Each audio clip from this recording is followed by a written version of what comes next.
Okay, ito na po siya. So, sorry nakat yung video. Kasi naghanap pa ako ng isang remote. So, ang ginawa ko po, ito yung isang remote namin sa solar namin na medyo malaki. Actually, pwede siya dapat dito. Kaso, pag tinesting ko na hinaan yung lights niya, hindi siya gumagana talaga. So, parang defect talaga siya sa solar light na ito. I don't know lang kasi di ba mura lang siya, tapos buy one take one. Pero yung unang solar na ginamit namin or na-unbox namin, nakasama nito is working naman siya. Tapos pwede pa hinaan yung light. Pero hindi ko lang madala dito sa video kasi na-install na namin siya. So ayan po, sa functional nito, yung isang na-notice namin is hindi siya nalolo yung brightness. Pero goods naman kasi naka-high brightness naman siya.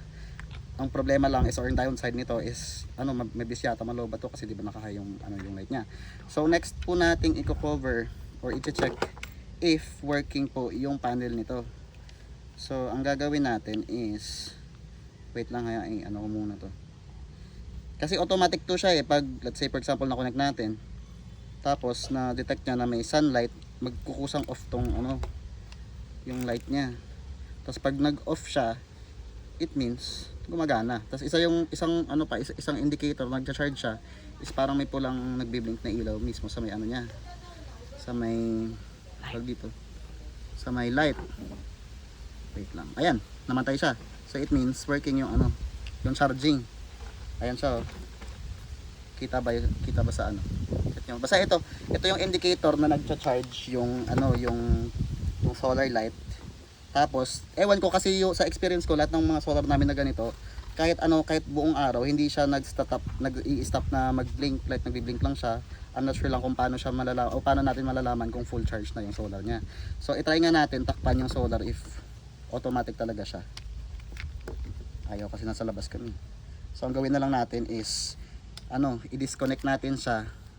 It means like, mapipick up ng solar light na wala ng sun o kaya wala ng liwanag. Try natin if mag-on. Ayan, automatic siya, wala namang problema. And then ang next na natin na i-check is kung pwede ba siyang pailawin kahit naka-charge siya or kahit may sun. O di ba naka-charge na siya kasi binalik ko na yung connection.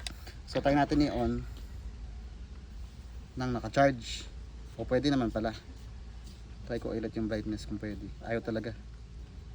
Try nga natin kasi may option din dito na pwede siyang like may limit ng time, pwede mo siyang paganahin ng 3 hours, 5 hours, 8 hours, depende sa'yo. Let's say for example, ayaw mo siyang like naka-on lang magdamag, try natin yung 3 hours. Ayan, gumagana.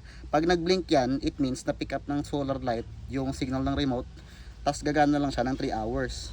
Try natin 5, same lang. Nag-blink siya, it means gumagana yan. Tapos 8 hours. Ayan. Kasi itong auto, ito yung pag pinindot natin, mamamatay siya pag nagcha-charge, pag may araw o sunlight. And then pag wala na, let's say for example mga around 6 PM tapos wala ng ilaw or wala ng tawag dito, wala ng liwanag, gagana lang yan siya automatic. So kahit hindi mo na siya i-on dito sa remote. So ayun lang po, goods naman siya, maliwanag siya, tapos kompleto naman yung package.